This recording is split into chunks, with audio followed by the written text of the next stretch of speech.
Have you ever found yourself exhausted from constantly putting others first? That bone-deep weariness that comes not just from doing too much, but from giving away pieces of yourself until there's almost nothing left? Perhaps you've wondered what would happen if, just once, you chose yourself instead of everyone else. If you prioritized your needs, your dreams, your boundaries without the crushing weight of guilt. If you stopped being the person everyone depends on and became the person you were meant to be. This question probably terrifies you, because deep down, you fear that choosing yourself means losing everything else. The love, the approval, the connections you've worked so hard to maintain. But what if everything you believe about choosing yourself is fundamentally wrong? The great psychologist Carl Jung understood something profound about human nature when he wrote, "The most terrifying thing is to accept oneself completely." This terror isn't irrational. It comes from a lifetime of conditioning. Since childhood, you've been taught that selflessness is virtuous, that sacrifice is noble, that putting yourself last is the path to being loved. You've internalized the belief that your worth lies in your usefulness to others, in your ability to anticipate their needs, to smooth their paths, to be whatever they require in any given moment. And with each act of self-abandonment, with each boundary crossed, with each dream deferred, you've reinforced a devastating message. Everyone else matters more than you. What I'm about to share with you isn't about becoming selfish. It isn't about abandoning your responsibilities or turning your back on those you love. It's about something far more transformative. The profound shift that happens when you finally understand that choosing yourself isn't just an act of self-preservation. It's the foundation of everything meaningful in your life. It's about discovering what Jung called individuation, the process of becoming your complete, authentic self. And ironically, it's only when you choose yourself that you can truly be present for others in ways that don't deplete you, that don't require your self-erasure, that don't leave you hollow and resentful. If you've made it this far, it's because something in you recognizes this truth. Perhaps you're standing at the edge of burnout. Perhaps you've been feeling an inexplicable emptiness despite doing everything right. Perhaps you've begun to realize that the more you give from an empty well, the less your giving means, to you or to those receiving it. This message is for you. For those who have spent so long putting themselves last that they've forgotten what it feels like to come first. I want to show you what actually happens when you finally choose yourself, not what you fear will happen, because the reality might surprise you.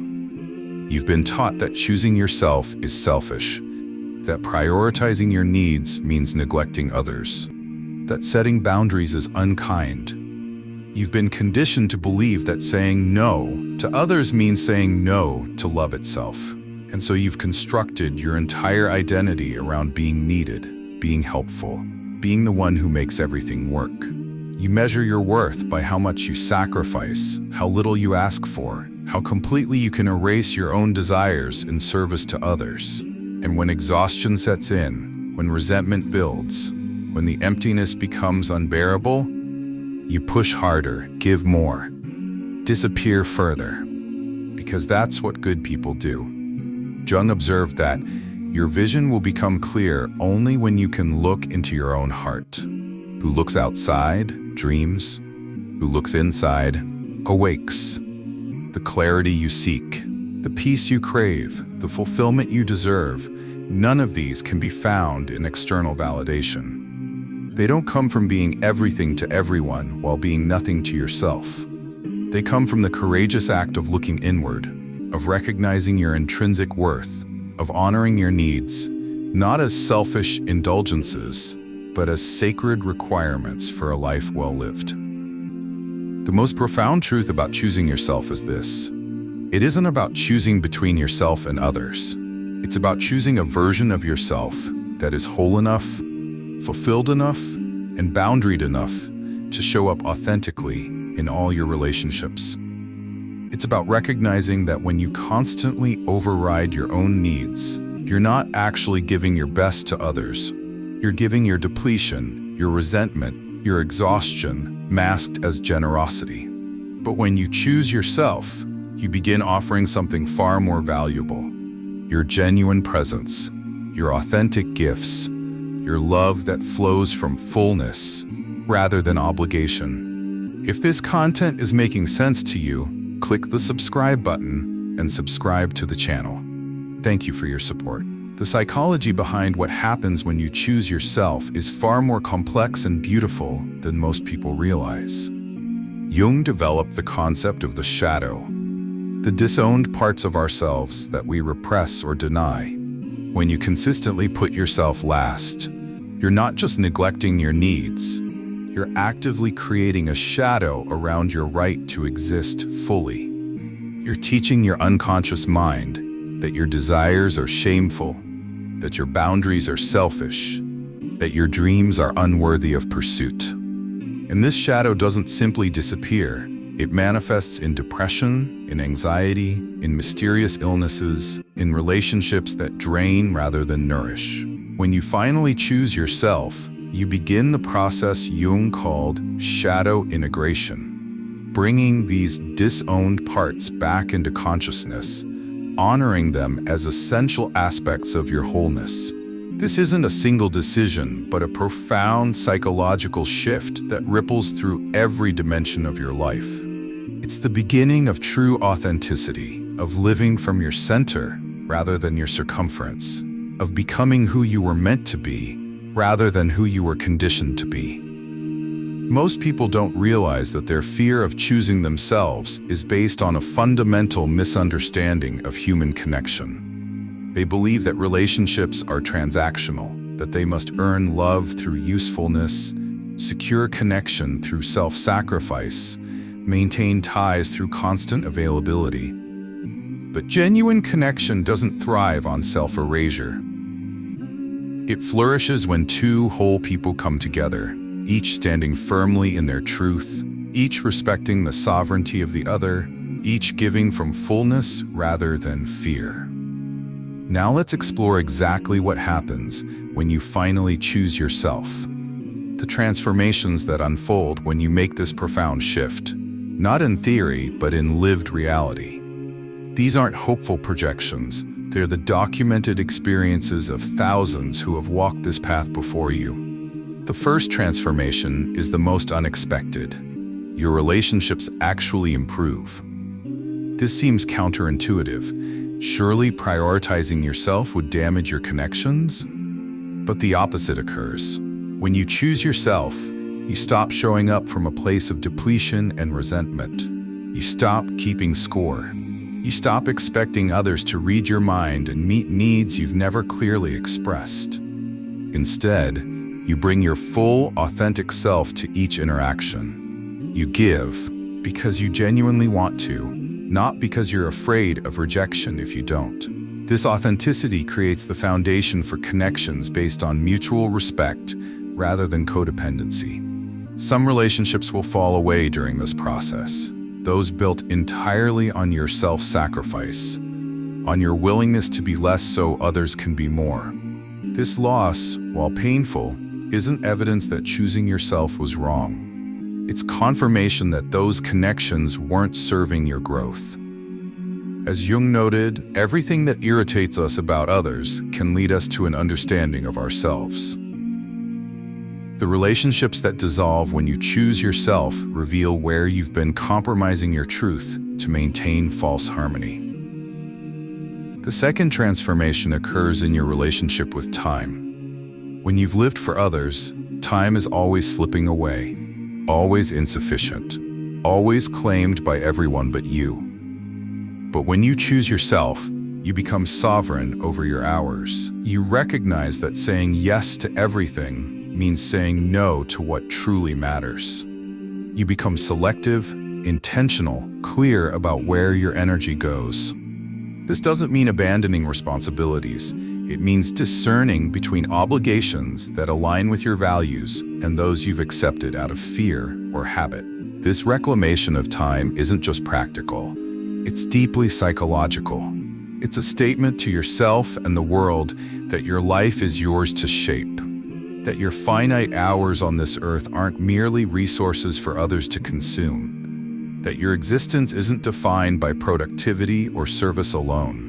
This shift creates a profound sense of ownership over your life, not control, which is impossible, but authorship, which is transformative. The third transformation is in your relationship with your body.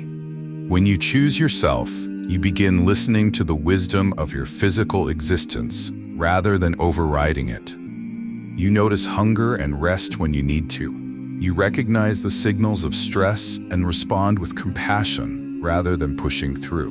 You treat your body not as an inconvenient obstacle to endless productivity, but as the sacred vehicle of your consciousness, deserving of care and respect. This embodiment awakens a kind of intuitive knowing that transcends intellectual understanding. You begin to sense what is right for you, what is harmful, what is aligned with your authentic path. This isn't mystical, it's your natural state when you're no longer dissociated from your physical being, when you're no longer ignoring your body's wisdom in service to external demands.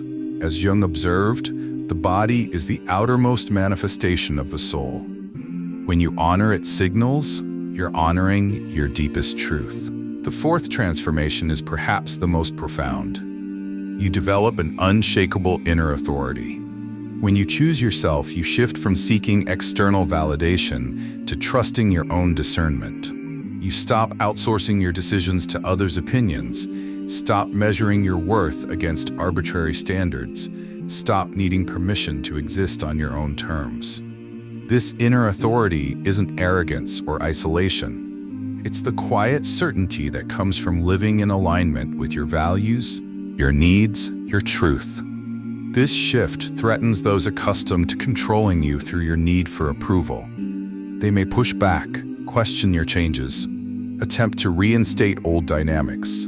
This resistance isn't evidence that you're wrong. It's confirmation that you're reclaiming your power. As Jung said, the shoe that fits one person pinches another. There is no recipe for living that suits all cases.